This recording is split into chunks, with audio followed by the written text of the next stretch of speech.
comprendre simplement les 4 premières républiques françaises. La République, en France, c'est un régime politique où le pouvoir ne vient pas d'un roi, mais d'un peuple souverain. Il repose sur des principes comme la liberté, l'égalité, la séparation des pouvoirs. La première République naît en 1792 après la Révolution française de 1789. C'est la fin de la monarchie absolue avec l'exécution de Louis XVI et un régime fondé sur la souveraineté populaire. Mais elle est vite minée par des conflits internes et la terreur de Robespierre. En 1799, Napoléon prend le pouvoir par un coup d'État et en 1804, il se fait sacrer empereur. C'est le Premier Empire, un régime autoritaire, centralisé, qui modernise l'administration mais qui concentre tous les pouvoirs. Après sa chute en 1815, c'est le retour des rois qu'on appelle la Restauration. Louis XVIII puis Charles X de la famille des Bourbons tentent de rétablir une monarchie traditionnelle. Mais la société a changé. En 1830, une révolution chasse Charles X. C'est le début de la monarchie de Juillet avec Louis-Philippe, roi des Français et non plus roi de France. Ce régime est plus libéral mais reste dominé par la bourgeoisie. Le suffrage est censitaire, seuls les plus riches votent. Les ouvriers, les femmes, les minorités sont totalement exclus. En 1848, une nouvelle révolution renverse la monarchie de Juillet. C'est la naissance de la Deuxième République. Elle proclame le suffrage universel, abolit l'esclavage dans les colonies et reconnaît le droit du travail. Mais elle ne dure que 4 ans. Louis-Napoléon Bonaparte, neveu de Napoléon Ier, est élu président. En 1852, il fait un coup d'État et fonde le Second Empire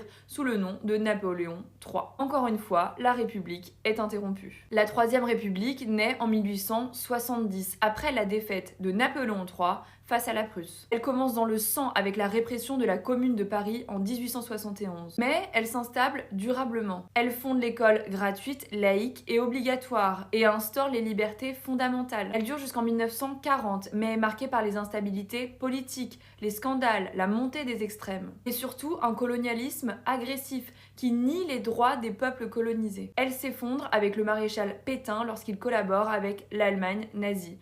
La République est de nouveau arrêtée. Enfin, en 1946, après la libération, la 4e République est née. Elle veut reconstruire le pays, élargir les droits sociaux, moderniser l'économie. Elle crée la sécurité sociale, relance l'industrie, mais elle est minée par une instabilité chronique. Les gouvernements changent sans cesse. Et par les guerres de décolonisation, notamment en Indochine et en Algérie. Elle s'effondre en 1958, remplacée par la 5e République, celle dans laquelle nous vivons aujourd'hui, mais pour combien de temps ?